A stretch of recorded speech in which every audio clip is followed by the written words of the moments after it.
دیکھا ہوگا کہ ہمارے بہت سے بھائی عدد 786 کو بہت زیادہ ترجیح دیتے ہیں۔ 786 کو ہمیشہ سے ہی بسم اللہ الرحمن الرحیم کے متبادل کے طور پر استعمال کیا جاتا ہے۔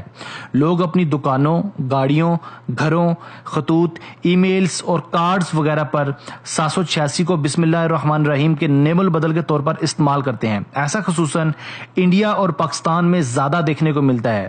بہت سے لوگ اس بات میں کنفیوژن کا شکار ہیں کہ کیا 786 کا مطلب واقعی بسم اللہ الرحمن الرحیم ہے؟ اگر ہے تو کیا ایسا کرنا کسی گناہ کے زمرے میں تو نہیں آتا؟ ہمارا آج کا یہی موضوع ہے، ہمارے ساتھ رہیے گا۔ دوستو، الفاظ کو اعداد میں تبدیل کرنے کا طریقہ علم الاعداد کہلاتا ہے۔ یہ طریقہ قدیم مصریوں میں رائج تھا۔ اس طریقے میں ہر حرف کے یا حروف کے مخصوص نمبرز ہوتے ہیں۔ جب کسی بھی لفظ کے مخصوص اعداد نکالے جاتے ہیں تو ان حروف کے متعلقہ نمبروں کو جمع کر دیا جاتا ہے۔ ان حروف کو حروف ابجد بھی کہا جاتا ہے۔ مثلا ایک لفظ روم ہے، اگر روم کے اعداد نکالے جائیں تو آر برابر ہے 200، واو برابر ہے 6 اور میم برابر ہے 40۔ تو ان تینوں اعداد کو اگر جمع کر دیا جائے تو ان تینوں کا میزان ہوا 246۔ بالکل اسی طرح سے بسم اللہ الرحمن الرحیم کے اعداد 786 حروف ابجد کے تحت نکالے جاتے ہیں۔ مگر نہایت افسوس کے ساتھ اگر ہندوؤں کے معبود کرشن کا نعرہ ہرے کرشنا کے اعداد نکالے جائیں تو ان اعداد کا مجموعہ بھی 786 ہی بنتا ہے۔ اس کا مطلب یہ ہوا کہ ضروری نہیں کہ ایک عدد صرف ایک عبارت کو ہی ظاہر کرے گا۔ یعنی اگر ہم کوئی کام بسم اللہ الرحمن الرحیم سے شروع کرتے ہیں تو اس کی بجائے 786 سے شروع کریں تو اس سے کیا ہمارے کسی کام میں برکت پڑے گی؟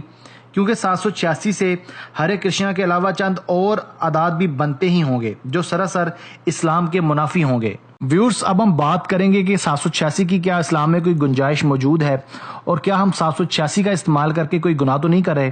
لیکن اس سے پہلے چند ضروری باتیں پیش خدمت ہیں۔ جیسا کہ ہم سب جانتے ہیں کہ اسلام ایک مکمل دین ہے۔ اللہ تعالیٰ نے قرآن مجید میں ہمیں زندگی گزارنے کے آداب بتائے ہیں اور اللہ کے پیارے رسول صلی اللہ علیہ وآلہ وسلم نے اپنے فرامین کے ذریعے عملی نمونہ پیش کر کے اس کی مکمل وضاحت بھی فرما دی ہے۔ انہی اسلامی آداب میں ایک ادب یہ بھی ہے کہ مسلمان ہر کام میں اللہ کا نام لے اور مسلمان کو اپنا ہر کام بسم اللہ الرحمن الرحیم سے شروع کرنے کی ترغیب دی گئی ہے، کیونکہ اس سے کام میں برکت پیدا ہوتی ہے۔ مگر بدقسمتی سے ہمارے کچھ لوگوں نے بسم اللہ الرحمن الرحیم کی بجائے 786 کا ہندسہ اختیار کر لیا ہے۔ لوگ اپنی گاڑیوں، موٹر سائیکلوں، گھروں، فیکٹریوں اور حتیٰ کہ اپنی تحریروں پر 786 لکھ کر بہت زیادہ بابرکتی محسوس کرتے ہیں۔ لوگ 786 پہ ختم ہونے والی سم کارڈز خریدنے کے لیے لاکھوں روپے تک خرچ کر دیتے ہیں اور عوام میں یہی عدد رائج ہو چکا ہے۔ حالانکہ شریعت اسلامیہ میں اعداد کو کبھی الفاظ کا بدل تسلیم نہیں کیا گیا اور نہ ہی اس کا کوئی دور دور تک کوئی حوالہ ملتا ہے۔ البتہ یہود و نصارہ میں یہ چیز زیادہ پائی جاتی تھی کہ وہ اعداد کو زیادہ اہمیت دیتے تھے اور حروف کو اعداد کے طور پر استعمال کرتے تھے۔ مثال کے طور پر یہود و نصارہ میں 7 اور 14 کے اعداد کو بہت زیادہ اہمیت حاصل ہے۔ دوستو، یہاں ایک اور بات بھی قابل غور ہے کہ اگر اعداد الفاظ کا بدل ہیں تو ہم اپنے معاملات میں ان کا استعمال اس لحاظ سے کیوں نہیں کرتے؟ مثلا اگر کسی کا نام انور ہے تو ہم اسے 257 صاحب کہہ کے کیوں نہیں بلاتے؟ اسی طرح نکاح کے موقع پر دلہا قبول کی بجائے کہے کہ مجھے 138 ہے تو کیا نکاح ہو جائے گا؟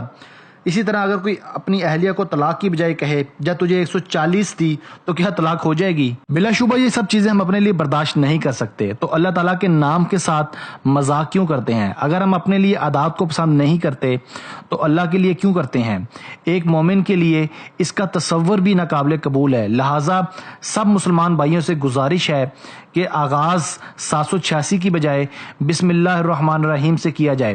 انشاءاللہ اللہ تعالیٰ کام میں برکت ضرور ڈالیں گے۔ اللہ تعالیٰ ہم پر اپنی رحمت فرمائے اور تمام برائیوں سے بچنے کی توفیق عطا فرمائے۔ 786 کسی بھی صورت میں بسم اللہ الرحمن الرحیم کے برابر نہیں ہو سکتا اور نہ ہی اس کے معنی بسم اللہ کے ہیں۔ اللہ سبحانہ و تعالیٰ کا ارشاد ہے، ہم نے اس کو اتارا ہے قرآن عربی زبان میں تاکہ تم اس کو سمجھو۔ نماز میں قیام کے دوران ہم قرآنی آیات پڑھتے ہیں نہ کہ اس کا ترجمہ یا اعداد، کیونکہ اصل فضیلت، برکات اور نورانیت تو ان آیات مبارکہ میں ہے۔ کوئی بھی عدد کسی طرح سے ان کا نعم البدل ہو ہی نہیں